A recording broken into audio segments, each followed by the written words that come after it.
ஒரு சைக்கிள் மாதிரி. நம்ம இந்து மதமும் புத்த மதமும் ஒரு சைக்கிள் மாதிரி திரும்ப திரும்ப வந்துட்டே இருக்கிறது தான். இதை வந்து அதான் இதுதான் வந்து இயற்கையின் என்ன சொல்கிறது, இயற்கையின் ரகசியம் அப்படின்னு சொல்லலாம். இயற்கையில் நடக்கக்கூடியது, சுபாவமாக நடக்கக்கூடியது இதுதான். அதாவது சம்சார வாழ்க்கை அப்படின்றது புத்தர் சொல்றார். சம்சார வாழ்க்கை, துறவற வாழ்க்கை, இதுவுமே சைக்கிள் தான். இப்போ பார்த்தீங்கன்னா புத்தத்தில் வந்து பெர்மனன்ட் துறவி இல்லைன்னா வந்து டெம்பரரி துறவின்னு. நான் நிறைய பேர்த்துக்கிட்ட புத்தர் ஒரு கோழை, அவர் வந்து ஓடிவிட்டார், வாழ்க்கையை வந்து சந்திக்க முடியாமல் ஓடி விட்டாருன்னு சொல்லி பெரியவங்க கிட்ட எல்லாம் வாதாடுவேன் நான். அப்படி சொல்லக்கூடாதுடா அப்படின்னு தான் சொல்லுவாங்க. ஆனால் வந்து கிடையாது, நீங்கள் கோழை இல்லைன்னு நிரூபிங்க அப்படின்னு சொல்லி நான் வந்து அவங்க ரொம்ப வேதனைப்படுவாங்க எல்லாருமே. இன்றைய காலகட்டத்தில் நமக்கு எல்லா இதுவும் கிடைக்குது. அந்த காலத்தில் கிடைக்காத போது நிறைய படித்து பார்ப்பேன். அதில் வந்து ஒரு கதை எனக்கு ரொம்ப இதுவாச்சு. அந்த கதையில் புத்தரின் முன் பிறப்பில் வந்து பார்த்திங்கன்னா அவர் வந்து அதாவது போதி சத்துவன், சத்துவா அப்படின்னு சொல்லுவாங்க. போதி சக்தி உடையவன், புத்தராக ஆகக்கூடியவர் அப்படின்னு பின் பிறப்பு. எங்கள் ராஜாவை யாராவது வெறுத்தாங்கன்னாக்கா அவங்கள அன்பால் ஜெயிப்பார். எங்கள் ராஜா வந்து அவங்க இன்னும் அன்பால் ஜெயிப்பார். யாராவது வந்து கஞ்சத்தனமாக இருக்காங்க அப்படிங்கும்போது அவங்கள வந்து தானம் கொடுத்து, அதாவது நிறைய கொடுத்து அவங்கள ஜெயிப்பார். ஆன்மீக வேர்ல்டு அன்பர்களுக்கு வணக்கம். நான் விஜய் ஹரிஹரசுதன். இன்னைக்கு நம்ம கூட இருக்கிறது யாருன்னு பார்த்தீங்கன்னா புத்த துறவியான சமண அரிய பிரம்மா அவர்கள் தான் இருக்காங்க. சார் வணக்கம். சார், இப்போ என்னோட முதல் கேள்வியே என்னன்னா, புத்த மதம் இந்தியாவில் எந்த நிலைமையில இருக்கு? முக்கியமா ஒரு புத்த துறவியோட வாழ்வியல் அப்படிங்கிறது எப்படிப்பட்டது? இப்போ இந்தியாவில் வந்து இப்போ புத்த மதம் வந்து இப்போ திரும்ப பிகினிங் ஸ்டேஜில் இருக்கு. இதை வந்து எப்படின்னா ஒரு சைக்கிள் மாதிரி பார்க்கலாம். அதாவது புத்தர் வந்துட்டு அதான் புத்தர் வந்தப்போ புத்த மதம் இருந்தது. அதுக்கப்புறம் ஒரு ஒரு கொஞ்சம் 1300 வருடங்கள் இருந்ததாக சொல்கிறாங்க. அந்த கல்வெட்டு இதுபடி சொல்கிறாங்க. அதுக்கப்புறம் அதாவது நம்ம இந்து மதம், மாடர்ன் இந்து மதம் இருக்குது, திரும்பவும் வரும் அப்படின்னு சொல்லி அந்த சூத்திரங்களில் சொல்கிறாங்க.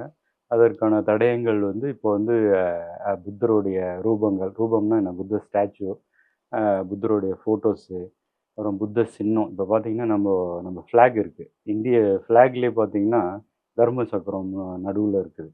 அப்போது இதெல்லாமே அறிகுறி. திரும்ப வந்து பார்த்திங்கன்னா ஃபஸ்ட்டு அறிகுறி வரும். திரும்ப வந்து புத்த மதம் வரும் அப்படிங்கிறது. அதாவது இது ஒரு சைக்கிள் மாதிரி. நம்ம இந்து மதமும் புத்த மதமும் ஒரு சைக்கிள் மாதிரி திரும்ப திரும்ப வந்துட்டே இருக்கிறது தான். இதை வந்து அதான் இதுதான் வந்து இயற்கையின் என்ன சொல்கிறது, இயற்கையின் ரகசியம் அப்படின்னு சொல்லலாம். இயற்கையில் நடக்கக்கூடியது, சுபாவமாக நடக்கக்கூடியது இதுதான். ஓகே. அடுத்தது வந்து இப்போ வந்து அதாவது துறவியின் என்ன, அதாவது என்ன அவங்களோட வாழ்வியல் எப்படி இருக்கு? முதல்ல அதுக்கு முன்னாடி ஒரு விஷயம், நீங்க எப்படி வந்து இதை சூஸ் பண்ணீங்க? ஏன்னா நீங்களே சொன்னீங்க ஒரு சைக்கிள் தான் இது அப்படின்னு சொன்னீங்க. இந்த சைக்கிள்ல நீங்க எப்படி உள்ளார வந்தீங்க? ஆமாம், இந்த சைக்கிள் நான் சொன்னேன். ஒரு சைக்கிள் இருக்குது. அது என்னது அப்படின்னு பார்த்தீங்கன்னா, எல்லோரும் வந்து பார்த்தீங்கன்னா துறவியாக பிறப்பதில்லை இல்லைங்களா. அதாவது சம்சார வாழ்க்கை அப்படின்றது புத்தர் சொல்கிறார். சம்சார வாழ்க்கை, துறவற வாழ்க்கை, இதுவுமே சைக்கிள் தான். இப்போ பார்த்தீங்கன்னா புத்தத்தில் வந்து பெர்மனன்ட் துறவி இல்லைன்னா வந்து டெம்பரரி துறவின்னு. ஆமாம், அதாவது இதை வேற மாதிரி எடுக்கணும்னா எப்படின்னா டெம்பரரி சம்சார வாழ்க்கை ஓகேங்களா, பெர்மனன்ட் துறவி, இல்லை வந்து பெர்மனன்ட் சம்சார வாழ்க்கையில் இருக்கவங்க அவங்க துறவியாக ஆகவே மாட்டாங்க. சில பேர் வந்து சம்சாரி, அதாவது நார்மல் லைஃப்பில் வந்து பேரு புகழ் அந்தஸ்து இந்த மாதிரி காசு பணம் சொத்து பத்து இதுக்கு எல்லாத்துக்கும் அலைகிறவங்கன்னா அலைந்து திரிந்து, அதாவது ஓடிக்கிட்டே இருக்கவங்கள வந்து அதில் வந்து பெண்ணும் அடங்கும் இல்லையா. பெண்ணும் அடங்கும், ஒரு கல்யாணம் செய்கிறோம். ஸோ இது எல்லாமே அடங்குறது தான் சம்சார வாழ்க்கை. ஸோ இதுவுமே வந்து பெர்மனண்ட்டுன்னு சொல்ல முடியாது. இப்போ இதுலேருந்து இதுக்கு வருவாங்க, இரண்டு டோர்ஸ், கதவுகள் திறக்கப்பட்டு தான் இருக்குது. இது கஷ்டமாக இருக்குன்னா இதுக்கு வாங்க, இதுக்கு கஷ்டமாக இருக்கும்போது. ஸோ அந்த மாதிரி வந்து பார்த்தீங்கன்னா என்னுடைய வாழ்க்கையை பற்றி கேட்டிங்க, நான் ஏன் வந்தேன் அப்படின்னு. இப்போ பார்த்தீங்கன்னா அதை நான் வந்து பார்த்தீங்கன்னா நான் வந்து டெல்லியில் தான் படித்தேன். ஜவஹர்லால் நேரு பல்கலைக்கழகம் டாப் யூனிவர்சிட்டியில் படித்தேன். ஜேடி ஸ்டூடெண்ட் நீங்கள்? JD student. ஆமாம். சரி. ஸோ அப்போ வந்து அங்கே படிச்சுட்டு அந்த ஃபாரின் எக்ஸ்போஷர்லாம் கொஞ்சம் இருந்தது. ஸோ அப்புறம் ஃபாரினுக்கு வந்து சீனாவில் ஒர்க் பண்ணோம். அந்த மாதிரி நிறைய மற்ற நாடுகள்லையும் பார்த்தீங்கன்னா தாய்லாந்து இந்த மாதிரி நாடுகள்லாம் ஒர்க் பண்ணும்போது நான் வந்து சிறு வயதில் இதுக்கு முன்பு என்னன்னா நான் சிறு வயதில் வந்து பார்த்தீங்கன்னா புத்தரை பற்றி புத்தரை பற்றி நான் எப்படி பேசிகிட்டு இருந்தேன்னா புத்தர் வந்து அதாவது எங்கள் பாட புத்தகங்கள்ல எப்படி வரும்னா புத்தர் வந்து புத்த மதத்தை ஸ்தாபனம் செய்தார். அப்புறமா வந்து இது வந்து அவர் வந்து தன்னுடைய மனைவியும் பையனையும் விட்டு விட்டு ஓடி விட்டார். இப்படிதான் இருக்கும். ஓ, அந்த காலத்துல புத்தரோட அறிமுகமே உங்களுக்கும் அது இதான். ஒரே ஒரு சின்ன பேரக அதுக்கப்புறம் ஜெயின மதத்துக்கு போயிடும். ஜெயினர் இது அது மாதிரி வரும். ஸோ அப்போ இதுதான் வந்து அறிமுகம். அப்போ வந்து பார்த்தீங்கன்னா நான் நிறைய பேர்த்துக்கிட்ட புத்தர் ஒரு கோழை, அவர் வந்து ஓடி விட்டார், வாழ்க்கையை வந்து சந்திக்க முடியாமல் ஓடி விட்டாருன்னு சொல்லி பெரியவங்க கிட்ட எல்லாம் வாதாடுவேன் நான். அப்படி சொல்லக்கூடாதுடா அப்படின்லாம் சொல்லுவாங்க. ஆனால் வந்து கிடையாது, நீங்கள் நீங்கள் நீங்கள் கோழை இல்லைன்னு நிரூபிங்க அப்படின்னு சொல்லி நான் வந்து அவங்க ரொம்ப வேதனைப்படுவாங்க எல்லாருமே. ஆனால் வந்து நான் வந்து அவர் கோழைன்னு சொல்லி நான் வந்து வாதாடி ஜெயிச்சிருக்கேன் நான். ஸோ இந்த இந்த மாதிரி கட்டத்தில் வந்து பார்த்தீங்கன்னா அப்புறமா அதுக்கப்புறமா வந்து ஒரு ஒரு நாள் சாயங்காலம் மாதிரி மத்தியானமும் இல்லை சாயங்காலமும் இல்லை அந்த டைமில் வந்து எனக்கு வந்து ஒரு யோசனை வந்தது. அதாவது எப்படின்னா புத்தரை வந்து அதான் என்னென்னா அதாவது சக்கரவர்த்தி அடுத்த வருஷம் புத்தகத்தில் எப்படி வந்ததுன்னா சக்கரவர்த்தி அசோகன் வந்து மதத்தால் புத்தரால் பிரபாவித்து அவர் நிறைய நன்மைகள் செய்தார் இந்த மாதிரிலாம் வந்தது. அப்புறமா வந்து சரின்ட்டு அதான் ஒரு ஒரு நாள் திடீர்னு எனக்கு இந்த என்ன சொல்கிறது மின்னல் வெட்டு மாதிரி சட்டுன்னு அடிச்சது எனக்கு. அப்போது வந்து யோசிக்கிறேன் டக்குன்னு நான் அப்படியே ஸ்தம்பித்து போயிட்டேன். நான் என்ன யோசிக்கிறேன், நான் ஒரு சாதாரண ஆள், நான் வந்து புத்தர் ஒரு கோழை அப்படின்னு சொல்லி எல்லார்ட்டையும் சொல்லிட்டு இருக்கேன். ஆனால் வந்து சக்கரவர்த்தி அசோகன்றவர் நான் நிறைய பேர்த்து கேட்டிருக்கேன், சக்கரவர்த்தினா யாருங்க, ராஜானா யாருங்க? அவங்க சொல்லுவாங்க சக்கரவர்த்தினா ஒரு 500 600 சிற்றரசர்கள் வந்து அவருக்கு கீழே இருப்பாங்க. இவர் வந்து சாதாரண ஆள் கிடையாது. பிறப்பு வந்து அது உயர்ந்த மனித குலத்திலே வந்து உயர்ந்த பிறப்பு அப்படின்னு சொல்லிட்டு. ஸோ அதனால வந்து நான் யோசிச்சேன், இவரே மாறிட்டாரு. ரொம்ப கொடூரமாக இருந்தவர் அன்பா மாறிட்டாரு. அப்படிங்கும்போது நான் ஒரு சாதாரண மனிதன் வந்து எப்படி வந்து அவரை வந்து ஒருவேளை நம்ம தப்பாக இது பண்ணிட்டோம் அப்படின்னு சொல்லிட்டு எனக்கு அதில் ஒரு புத்தகம் ஒன்று இருக்கும். ஆங்கிலத்தில் தான் தி காஸ்பல் ஆஃப் புத்தா அப்படின்ற ஒரு வெள்ளைக்காரர் எழுதின புத்தகம். ஸோ அந்த புத்தகம் எங்கேயோ கிடைச்சிது. ஸோ அந்த புத்தகத்தை வந்து பார்த்தீங்கன்னா நிறைய தடவை என்னதான் புத்தர் சொல்ல வர்றாரு அப்படின்னு சொல்லிட்டு இன்றைய காலகட்டத்தில் நமக்கு எல்லா இதுவும் கிடைக்குது. அன்றைய காலகட்டம் கிடைக்காத போது நிறைய படித்து பார்ப்பேன். அதில் வந்து ஒரு கதை எனக்கு ரொம்ப இதுவாச்சு. அந்த கதையில் புத்தரின் முன் பிறப்பில் வந்து பார்த்திங்கன்னா அவர் வந்து அதாவது போதிசத்துவன் போதிசத்துவா அப்படின்னு சொல்லுவாங்க புத்தரை. போதி சக்தி உடையவன் புத்தராக ஆகக்கூடியவர் அப்படின்னு பின் பிறப்புகளில். ஸோ அதில் வந்து பார்த்திங்கன்னா அதே மாதிரி அந்த பக்கத்து ராஜா வந்து எப்போவுமே வந்து பார்த்திங்கன்னா புத்ததில் வந்து அந்த பிரம்மதத்தன் அப்படின்னு வரும். பிரம்மன் இருக்கா இல்லையா, பிரம்மன் தான் அது பழைய பிறப்பில் பிரம்மதத்தனாக பழைய பக்கத்து ராஜாவாக இருப்பாங்க. ஸோ அந்த ராஜாவாக இருக்கும்போது ஒரு ஒரு ஒரு ஆறு மாதிரி ஒன்று போகும். அதில் வந்து பிரிட்ஜ் இருக்கும். ஸோ அதில் வந்து 2 தேர் ஓட்டி அதான் பார்க்குறதுக்காக வந்திருப்பாங்க. அந்த டைமில் அப்படி தேர் வரும். அந்த பிரிட்ஜில் வந்து நடுவில் நின்றோம். அப்போது 2 தேர் ஓட்டியும் நேருக்கு நேராக பார்த்துக்கிட்டு இருப்பாங்க. அதாவது இப்போ இதில் என்னென்னா யாரோ ஒரு ஆள் வந்து இடம் கொடுத்து போகணும். விட்டு கொடுத்தா தான் அடுத்த ராஜா வந்து போக முடியும்.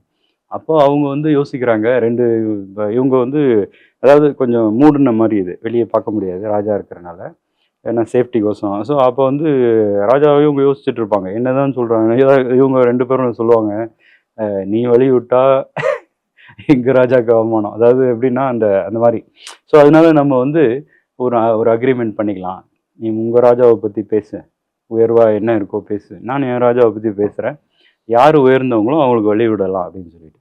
ஸோ அதனால் அவர் அந்த அந்த பிரம்மதத்தனுடைய அதான் அந்த தேரோட்டி வந்து சொல்லுவாப்புல, எங்கள் ராஜா வந்து எங்கள் ராஜாவை யாரையாவது வெறுத்தாக்க அவங்களுக்கு அவரை வந்து பயங்கரமாக வந்து பனிஷ்மெண்ட்லாம் கொடுத்து தண்டனை கொடுத்து அவங்கள போட்டு சிறை போட்டு இந்த மாதிரிலாம் அவர் வந்து இது பண்ணுவார், பயங்கரமாக இது பண்ணுவார். அதே மாதிரி அந்த மாதிரிலாம் சொல்லிட்டு இருப்பாப்புல. அப்போ வந்து அப்புறமா இந்த ராஜா கிட்ட வந்த உடனே இந்த தேரோட்டி கிட்ட வந்த உடனே இந்த தேரோட்டி சொல்லுவான், எங்கள் ராஜாவை யாராவது வெறுத்தாங்கன்னாக்கா அவங்கள அன்பால் ஜெயிப்பார். எங்கள் ராஜா வந்து அவங்கள இன்னும் அன்பால் ஜெயிப்பார். யாராவது வந்து கஞ்சத்தனமாக இருக்காங்க அப்படிங்கும்போது அவங்கள வந்து தானம் கொடுத்து அதாவது நிறைய கொடுத்து அவங்கள ஜெயிப்பார் அந்த மாதிரி வந்து பார்த்தீங்கன்னா அதை அப்போ எதிர்ப்பதமாக ஜெயிப்பார். அதாவது அதில் என்ன தெரிய வருதுன்னா எதிர்ப்பதம் தான் ஜெயிக்கும். அதாவது ஒரு என்னது நெருப்பு எரியுது அப்படிங்கும்போது தண்ணி போட்டால் தான் அது அணையும். ஸோ அந்த மாதிரி வந்து பார்த்தீங்கன்னா இந்த மாதிரி சொல்லிகிட்டே இருக்கும்போது என்னமோ தேர் வந்து பின்னாடி இழுக்கிற மாதிரி தோணும். அந்த அந்த அந்த தேரோட்டிக்கு பின்னாடி பார்த்தா அந்த ராஜா வந்து பின்னாடி இழுப்பார். பின்னாடி தள்ளுங்க. ஸோ அவர் ஃபர்ஸ்ட்டு போகட்டும் அப்படின்னு சொல்லிட்டு. ஸோ இந்த கதை வந்து பார்த்தீங்கன்னா, எனக்கு வந்து ஒரு மனதில வந்து உண்மையிலே இது என்னதான் இந்த கதை அப்படின்னு சொல்லி ஒரு 100 தடவைக்கு மேல நான் அந்த கதைய வந்து படித்து படித்து பார்த்துருக்கேன். ஆனா வந்து இந்த கதையில என்ன அப்படின்னு பார்த்தீங்கன்னா, அந்த அந்த நற்செயல் இருக்கு பார்த்தீங்களா? நல்ல செயல் வந்து அதுதான் வந்து இந்த உலகத்த இயக்கிட்டு நல்லா ஒழுங்கா ஓடிக்கிட்டு வெறுப்பே குடுத்தாலும் அன்பு குடுங்கங்கிறது. அன்பு கொடுங்கங்கிற. ம். ஸோ அந்த அந்த இதுக்கு தான் வந்து வேல்யூ இருக்கு. இப்ப நம்ம குழந்தைங்க எல்லாரும் எல்லாரும் வெளிய போயிட்டு வராங்க அப்படிங்கும்போது பார்த்தீங்கன்னா, அந்த அன்புனால அவங்க வந்து சேஃப்டி இருக்கு இல்லைங்களா? ஸோ அதனால வந்து பார்த்தீங்கன்னா, அதான் அந்த அந்த கதையினால நான் ரொம்ப இதுவாயிட்டேன். அதுக்கப்புறமா என்ன ஆச்சுன்னா, நானு தேர்ந்தெடுத்த ஃபாரின்ல வேலை செய்யும்போது தேர்ந்தெடுத்த நாடுகளும் பார்த்தீங்கன்னா, புத்த நாடுகள். ஏன்னா, அது ஏதோ ஒரு கனெக்ஷன். அது பழைய பிறப்பின் கனெக்ஷனா என்னன்னு தெரியல.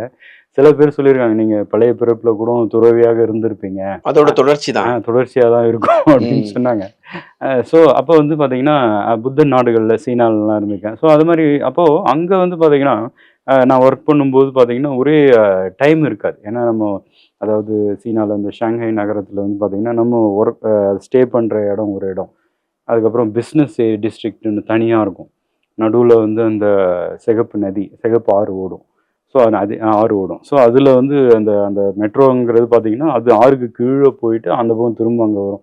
ஸோ அது டைம் பார்த்தீங்கன்னா, காலையில ஒரு 6:15க்கு எல்லாம் டைலாம் போட்டு ஓடும். மெட்ரோக்கு ஓடிட்டு, அப்புறம் நைட்டு வர்றதுக்குள்ள 8:45 ஆயிரும். அவ்வளோதான் டைம் முடிஞ்சு போச்சு இல்லைங்களா? ஸோ சாட்டர்டே, சண்டே மட்டும் தான். ஸோ அந்த மாரி வந்து பார்த்தீங்கன்னா, அப்போ சில சில இதில பார்த்தீங்கன்னா, அப்புறம் கம்பெனி மாறும்பொழுது பார்த்தீங்கன்னா, சேலரி டபுள் ஆகும். டபுள் ஆகும். ஆனா வந்து எனக்கு ஒண்ணு மட்டும் மாறல. நிம்மதியே இல்ல. நிம்மதி மட்டும் கிடையாது. காசு சம்பாதிக்கிறீங்க. ஆமா. லைஃப் ஸ்டைலுங்கிறது வந்து பார்த்தீங்கன்னா, அது மாறுது. ஆனா வந்து பார்த்தீங்கன்னா, நிம்மதி மட்டும் கிடையாது. ஓட்டம் ஓடிட்டே இருக்கேன். ஸோ அப்புறமா யோசிச்சேன். சரி அப்போ நான் ஒண்ணு யோசிச்சேன். இப்போ யாரு நம்ம வாழ்க்கையில சென்டர்ல இருக்கிறா அப்படிங்கிறத நான் வாட்ச் பண்ணி பார்த்தேன். யாருன்னா நான் தான். அப்போ எல்லா செயல்களும் எல்லாமே வந்து பார்த்தீங்கன்னா, என்னை நோக்கி இருக்கிறது. அந்த இது வந்து பார்த்தீங்கன்னா, என்னை நோக்கி இருக்குது. அப்போ எனக்காக எல்லாமே செய்துட்டு இருக்கேன் அப்படிங்கிறத நான் கண்டுபிடிச்சேன். ஸோ அப்புறம் யோசிச்சேன். சரி இந்த ஆரோ மார்க்க வந்து இப்படி திருப்பிட்டா எப்படி ஆயிரும்? நம்ம இருக்கலாம். அடுத்தவங்களுக்காக நம்ம வாழ்வோம். அப்படின்னு சொல்லிட்டு இந்த ஆரோ மார்க் அப்படியே அப்படியே திருப்பி போட்ட உடனே எனக்கு மன நிம்மதி. அதான் துறவியானேன் நானு. துறவியானேன். அதாவது நமக்காக ஒரு பேராசையில் வாழ்ந்து கொண்டிருந்தேன் அப்படிங்கிறது வந்து ஒரு என்ன சொல்றது? ஒரு கெட்ட கனவா என்ன கூட எடுத்துக்கலாம். அப்படி கூட எடுத்துக்கலாம். ஒரு இதுவா எடுத்து அத திரும்ப இப்ப அதான் அந்த மன அமைதி வந்த உடனே சந்தோஷம், நிறைவு எல்லாமே வந்துருச்சு. ஸோ அதான் வேற அதான் டைமென்ஷன் மாறுதுல்ல. ம். இப்ப நீங்க சொன்னீங்க 6:15லேருந்து 8:45 வரைக்கும் நான் ஓடிட்டு இருந்தேன். சம்பளம் 2 ஆனுச்சு. ஆனா நிம்மதி மட்டும் இல்ல அப்படின்னு. அந்த டைமென்ஷன் மாறுன அந்த நாள் ஞாபகம் இருக்கா? மத்தவங்க ஓட்டத்த பார்த்து உங்களுக்கு என்ன தோணுச்சு? ஆமா. அ அதாவது அதாவது நான் வந்து ஓட்டத்துலேருந்து நின்னது எனக்கு நல்லா எனக்கு புரியுது. எனக்கு புரிந்தது. எல்லாரும் ஓடுறத பார்க்கும்பொழுது பார்த்தீங்கன்னா, எனக்கு ஒரு எனக்கு சிரிப்பு வரும் ஆக்சுவலா. சரி ஓட்டத்துல இருக்காங்க, ஓடுவாங்க. இவங்களும் என்னைக்காவது ஒரு நாள் வந்து ரிலாக்ஸ் ஆவாங்க. அதாவது அ உண்மையான பாதைக்கு வருவாங்க. ஸோ இந்த உலக பாதைங்கிறது வந்து பார்த்தீங்கன்னா, ஓடிட்டே தான் இருக்கும். இது வந்து இது வந்து ஆக்சுவலா வந்து மோட்ச பாதை. அதாவது மற்ற மதங்கள் மட்டும் கிடையாது. மோட்சம். புத்த இதுல வந்து மோட்சம் அப்படிங்கிறது என்னன்னா, இந்த பிரபஞ்சத்த விட்டு போறது தான் மோட்சம். இந்த பிரபஞ்சத்திலேருந்து நம்ம விலகி இருக்கணும். ஆமா. இந்த பாக்ஸ் ஒரு பாக்ஸ் மாரி அடைக்கப்பட்ட அதாவது பிறப்பு இடங்கள் நெறைய இருக்குது. அத அடைத்து ஒரு ஒரு இடம். இந்த பேரு பிரபஞ்சம் அப்படிங்கிறது. ஸோ இந்த பிரபஞ்சத்தை வேண்டாங்க. அதாவது இந்த பிரபஞ்சம் வந்து அதான் இந்த பிரபஞ்சத்தால் ஆனது எல்லாமே வந்து ஓடிட்டே இருக்கக்கூடியது. ம். எல்லாமே தேயும். இப்போ எதா இருந்தாலும் நம்ம உடம்பா இருந்தாலும் சரி, எல்லாமே வந்து தேயக்கூடியது. ஓகேங்களா? ஒண்ணு வந்து இன்னொன்றாக மாறக்கூடியது. ம். ஸோ அதனால வந்து பார்த்தீங்கன்னா, அதனால வந்து இத வந்து தாண்டணும். இந்த பிரபஞ்சத்தவே டோட்டலா வேணாம் அப்படின்னு சொல்லி நம்ம தாண்டணும் அப்படிங்கிறது தான் அதான் அதான் வந்து கான்செப்ட் வந்து புத்த இதுல. விடுதலை, விடுவித்தல், நிர்வாணம், நிர்வாணம் இல்ல வந்து என்ன விடுவித்தல், அதாவது புத்தர் வந்து ஒரு 40 வார்த்தைகள் உபயோகித்திருக்கிறார். ஸோ அந்த 40 வார்த்தைகள்ல ஒரு சில வார்த்தை நான் சொல்லியிருக்கேன். அத வந்து மோட்சம் அப்படின்னு சொல்லுவாங்க. நிப்பான மோட்சம். நிப்பானம்னா என்ன? நிப்பாட்டம். எதை நிப்பாட்டம்னா, திரும்ப திரும்ப இங்க பிறப்பு எடுத்து ஓடிட்டு இருக்குது. நிப்பாட்டம் என்று புத்தர் சொல்லுகிறார். இப்ப அ இந்த பாதைய சூஸ் பண்ணிட்டீங்க. இதோட வாழ்வியல் எப்படிப்பட்டதுன்னு தெரிஞ்சு தான் சூஸ் பண்ணீங்களா? ஏன்னா, நானே பார்த்துருக்கேன். பல அ யூடியூப் இதுலயும் பார்த்துருக்கேன். பல படங்கள்லயுமே காமிப்பாங்க. ஒரு புத்த துறவி அப்படிங்கிறவர் வந்து யாசகம் பண்ணி தான் தன்னோட வாழ்க்கைய நகர்த்தணும் அப்படிங்கும்போது, லட்சக்கணக்கில சம்பாரிச்சுக்கிட்டு இருந்த மனுஷன் டக்குனு ஒரு ஒரு திருவோடு ஏந்தி, அ இன்னொருத்தர்ட்ட யாசகம் கேட்கறது அப்படிங்கிறது ரொம்ப அதை ஏற்றுக்கக்கூடிய மனநிலை வரத்துக்கே ஒரு பக்குவம் வேணும்ல. அந்த பக்குவம் எப்படி வந்துச்சு? அதாவது அ ஒரு இது நானு பு புத்தருடைய வாழ்க்கையிலேயே நான் பார்த்தேன். அது என்னன்னாக்கா, விட்டு விடுதல், இல்ல விட்டொழித்தல் அப்படின்ற இத வந்து புத்தர் வந்து செய்றார். ம். அது வந்து மிகவும் உன்னதமானது. அதாவது இத வந்து நான் வந்து பார்த்தீங்கன்னா, ஃபாரின்ல இருக்கும்பொழுது, யாரோ ஜாப்பனீஸ்காரங்க நம்ம ஒர்க் பண்ணும்போது நெறைய ஃபாரினர்ஸ்லாம் கூட ஒர்க் பண்ணுவாங்க. அப்போ ஒரு ஜாப்பனீஸ்காரங்க அவங்க என்ன சொன்னாங்கன்னாக்கா, ஜப்பான்ல வந்து மினிமலிஸ்ட் மினிமலிஸ்ட் லைஃப் ஸ்டைல் அப்படிங்கிறது ஃபாலோ ஆரம்பிச்சுட்டாங்க அப்படின்னாங்க. இப்போ நான் கேட்டேன் மினிமலிஸ்ட்னா என்னதுங்க? அப்படின்னாக்கா, குறைவா அதாவது என்னது குறைவான பொருட்களை வைத்து வாழுதல். அதான் மினிமலிஸ்ட். என்னதாங்க செய்யணும்னு நான் கேட்டேன். அவங்க சொன்னாங்க, "உங்க வீட்டுக்கு போங்கங்க. உங்க வீட்ல என்னென்ன எக்ஸ்ட்ராவா பொருள், அது எதுவா வேணா இருக்கலாம். அது நாற்காலியா இருக்கலாம், இல்ல மிக்ஸியா இருக்கலாம், கிரைண்டர் எது வேணாலும், அது எதுவாக இருந்தாலும் சரி, ஒரு சீப்பா இருந்தா கூட, அத நீங்க வந்து தற்போதைய இன்னைக்கு நீங்க யூஸ் பண்ணல அப்படின்னு தெரிஞ்சதுன்னா, டக்குனு அத எடுத்துட்டு போய் யாருக்காவது குடுத்து விட்டுருங்க. இல்ல வந்து வெளிய தூக்கி போட்டுருங்க" அப்படின்னாங்க. "உங்களுக்கு நிம்மதி கிடைக்கும்" அப்படின்னு சொன்னாங்க. நீங்களும் அதான் ஃபாலோ பண்ணீங்களா? ஆமா. என்னடா இது இப்படி சொல்றாங்களே அப்படின்னு சொல்லிட்டு, நான் ஒரு கொஞ்ச நாள் வெயிட் பண்ணி பார்த்தேன். இதெல்லாம் தூக்கி போட்டுடலாமா? ஏன்னா பொருட்களா அடைந்திருக்கும். அப்புறம் யோசிச்சேன். சரி ஓகே ஒரு நாள் ட்ரை பண்ணுவோன்னு சொல்லிட்டு, அந்த எது எது போடணுமோ அது எல்லாத்தையும் ஒதுக்கி வச்சேன். அப்ப போட வேண்டிய பொருள் நெறைய இருக்கு. நமக்கு தேவையான பொருள் கம்மியாக இருக்கிறது. அப்புறம் ஒரு நாள் என்ன பண்ணேன், எல்லாத்தையும் தூக்கிட்டு போய் எல்லாருக்கும் குடுக்க ஆரம்பிச்சுட்டேன். அத மிச்சத வெளிய தூக்கி போட்டாச்சு. அதுக்கப்புறம் வீட்டுக்கு வரேன். அப்படியே ரிலாக்ஸா இருக்கு. ஏன்னா, நம்ம வந்து இந்த பொருட்கள் வந்து நம்மள ஆட்சி செய்து கொண்டு இருந்தது அப்படிங்கிறது எனக்கு தெரியல. எல்லா டைமும் பார்த்தீங்கன்னா, அந்த பொருட்களே எடுத்துக்கிட்டே இருந்தது. நபர்களும் பார்த்தீங்கன்னா, நம்ம ஃப்ரெண்ட்ஸ்லாம் இருக்காங்க. நம்ம போறோம், வரோம். மற்ற டைம்ல வீட்டுக்கு வந்தோம்னாக்கா, இப்படியே பொருள். ஸோ இது எல்லாத்தையும் இது பண்ண உடனே மைண்டும் பார்த்தீங்கன்னா, மைண்ட் அப்படியே கிளியர் ஆயிடுச்சு அப்படியே. அப்போ யோசிச்சேன். அப்பதான் வந்து இத கனெக்ட் பண்ணேன். சரி அப்போ வந்து புத்தர் வந்து அந்த எல்லா விதமான அவர் ஒரு என்னது ஒரு ராஜ குடும்பத்தில் பிறந்தவர். அவர் ஒரு சத்திரியன். அவர் வந்து பார்த்தீங்கன்னா, ஒரு என்ன சொல்றது? ஒரு பிரின்ஸ் இல்லைங்களா? ம். அவருக்கான இதெல்லாம் இருந்திருக்கும். ஸோ அது எல்லாத்தையும் வேண்டாம் அப்படின்னு சொல்லி விட்டுட்டு வரும்பொழுது பார்த்தீங்கன்னா, அவருக்கு அவருக்கு அந்த மோட்சத்தின் பாதை வந்து அவருக்கு திறக்குது. ஸோ அப்போ அந்த மன நிம்மதி வந்து இந்த பொருட்கள் எப்படி வந்து நம்ம மன நிம்மதியை வந்து குலைக்குது, இது பண்ணுது, அஃபெக்ட் பண்ணுதுங்கிறத வந்து பார்த்து, நான் வந்து என்ன பண்ணேன், அப்போ வந்து நானு அப்புறமா என்ன பண்ணேன், நானு துறவி ஆகும்பொழுது, அ நெறைய இத வந்து அந்த புத்த மடாலயங்கள் இருக்குது. தாய்லாந்து இங்கெல்லாம். அவங்களுக்கு குடுத்துட்டு, மிச்சத்த வந்து உறவினர்களுக்கு குடுத்துட்டு, நானு இருக்கேன். அந்த சன்னியாச வாழ்க்கைக்குள்ள வந்துட்டீங்க. சன்னியாச வாழ்க்கைக்கு வந்துட்டேன். அப்பதான் வந்து பார்த்தீங்கன்னா, அந்த ஒரு ஓகே. ஏதோ ஒரு இதில தான் விஷயம் இருக்கிற மாரி எனக்கு ஒரு ஃபீலிங் ஆக்சுவலா. அதே மாதிரி அது அப்புறம் தான் துறவறம் எடுத்தேன் நான். துறவறம் எடுக்கும்போது பார்த்தீங்கன்னா, என்ட்ட ஒண்ணும் இல்ல. அ இந்த சூழ்நிலையில. அது இல்ல அப்படிங்கும்போது பார்த்தீங்கன்னா, மனதிலே வந்து அந்த சஞ்சலம் இல்லை. ஒரு பாரம் குறைஞ்ச மாரி ஆயிருச்சு. பாரம் குறைஞ்சு ரிலாக்ஸா இருக்கேன் நானு. ம். அது நீங்க சொன்னீங்க. அப்போ பிச்சை எடுத்து தான் வாழ வேண்டுமா? அப்படிங்கிறது பார்த்தீங்கன்னா, அந்த துறவறம் எடுக்கும்பொழுது பார்த்தீங்கன்னா, அந்த என்ன இந்த உடையோட சேர்த்து அந்த பிச்சை பாத்திரம். அதுக்கு மேல தான் அந்த உடையே வைக்கிறாங்க. ஸோ அந்த பிச்சை பாத்திரம் வந்து அது வந்து கூடவே குடுக்குறாங்க. ஸோ அந்த அந்த இத வந்து அப்போ வந்து நானு பிச்சை எடுத்து வாழறேன். அந்த டைம்ல வந்து பார்த்தீங்கன்னா, ஒரு ஒரு என்ன சொல்றது? அத வந்து யாசகம் என்று சொல்கிறார்கள். ஓகே. ஸோ அந்த அந்த இத போயிட்டு நம்ம எடுத்து சாப்பிட்றோம். ஸோ அப்போ வந்து பார்த்தீங்கன்னா, அப்பதான் எனக்கு தெரிந்தது. அப்பதான் புத்த இது ஒண்ணு எனக்கு தீட்சை கொடுத்தவர் சொல்றாரு. "நீங்க இன்னைக்கு சாப்பிடுறீங்க அப்படின்னாக்கா, இதற்கான நல்ல விதைய வந்து எங்கேயோ ஒரு பிறப்புல நீங்க போட்டிருக்கீங்க. சும்மா உங்களுக்கு கிடைக்காது." அதாவது புரியுதுங்களா? உழைத்து உண்ண வேண்டும். அது சாதாரண மக்கள். நம்ம இதுலயும் உழைக்கிறோம். இப்போ வந்து தியானம் செய்றோம் நம்ப. இல்லை புத்த போதனைகள் செய்கிறோம், படிக்கிறோம். ஸோ அதாவது மனதை வந்து உழுது கொண்டு இருக்கிறோம் இல்லைங்களா? மேம்படுத்தி கொண்டு இருக்கிறோம். எதற்கு? அந்த நிப்பான மோட்சத்திற்கு. ஸோ அதனால வந்து நம்ம சாப்பிடலாம்.